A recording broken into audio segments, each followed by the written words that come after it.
We're here at number 16 Sheep Street, Bicester for the Oxfordshire Art Weeks exhibition, day 5, and we're here with Vivien Sieber, one of our resident potters. So welcome, Vivien. How are you today? I'm good, thank you. How are you? Yes, I'm very well, thank you. It's lovely to see you back in Bicester. I just wondered what inspires you to pot. I absolutely love pottery. I did it at school, but your work's amazing. So tell us a little bit about it. Well, I only really started when I retired. I kind of ran out of day job and started trying lots of different things, and pottery stuck. I'd already done a night class a few years earlier, and somehow or other, I like throwing. I'm not too keen on other bits of pottery, like hand building, but it's just the clay moving through the fingers to make a shape. And then when it's sort of dry, cutting that clay to form a bowl or something shapely and nice. Well, I would be forgiven for mentioning that there is a bull in your china shop on the wall there. Yes. Was that intentional, or? I didn't have anything to do with it, but the creator of the bull did say that I got the colour coordination quite good. Yes. Next time he'd like more brown.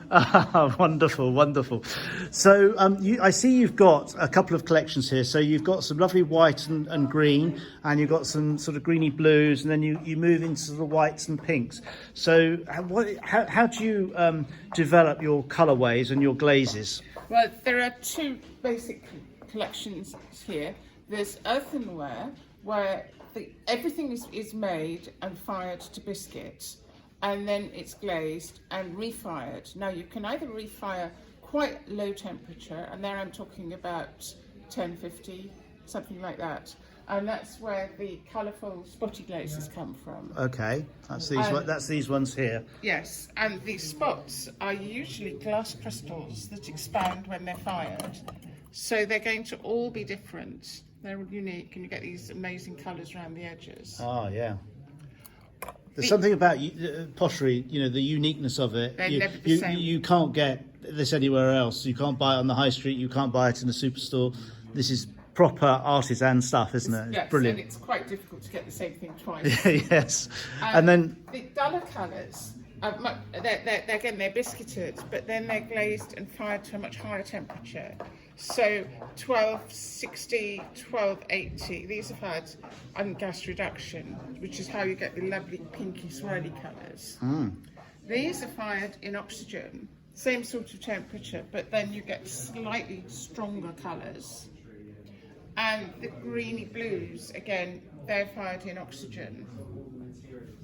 And what really excites me about stoneware glazing is the way you can get the glazes to interact and get sort of quite marked reactions. So something like that. Yeah. You've got a lovely. It's actually only 2 glazes. Yeah, and you've got the interaction of the different glazes working with each other to create a nice pattern. Yes. And so on. Now, let's talk about pottery for a purpose. So I noticed a lot of these things here have a purpose. So you've got milk jugs and bowls and so on. Is that intentional? You haven't done sort of the sculptural side of pottery. No. This is. It's all fairly functional. And it's all, if it's a bowl or a jug or something, it's all safe to use to drink from, or to put foodstuffs in, yes. and dishwasher safe and so on. Obviously, if the stoneware is very robust, you can probably drop it on the floor and it'd be okay, unless you're very unless it's a stone floor. But yes, the earthenware is less robust because it's not refined as high. Yeah. It will last less long if you put it through the dishwasher, but it's still perfectly okay. Mm-hmm. Well, that's great. So, is this the first time that you've been part of the Oxfordshire Art Weeks exhibiting festival? No, I've exhibited a few times before. I've exhibited from my studio at home and from a collective in Oxford, but I enjoyed exhibiting with Graham so much before Christmas. I decided to come here again. I'm That was in our welcome back pop-up, wasn't it, in the old M&S building? That's right. Yes, that was huge fun. It was huge fun, and the private view this year for Artweeks has been was pretty busy, wasn't it? It seemed very busy. Yeah. And everybody seemed really interested and nice and wanted to talk about what we'd done. Yeah. No, it was a really pleasant event. I really like the idea that we bring our friends and family to the private view, enjoy a glass of wine, and see each other's work and get to know each other before the exhibition starts. It's quite a good bonding exercise, if you like, isn't it? It's quite good fun. Well, and of course I knew some people from before Christmas. Yeah. So it's always nice to see old friends again. Yeah, absolutely. Well, Vivien, I'm delighted you came back to us, and you're exhibiting some lovely work this time round, and I hope you have a successful rest of the exhibition, which incidentally ends on May the 29th, which is this Sunday.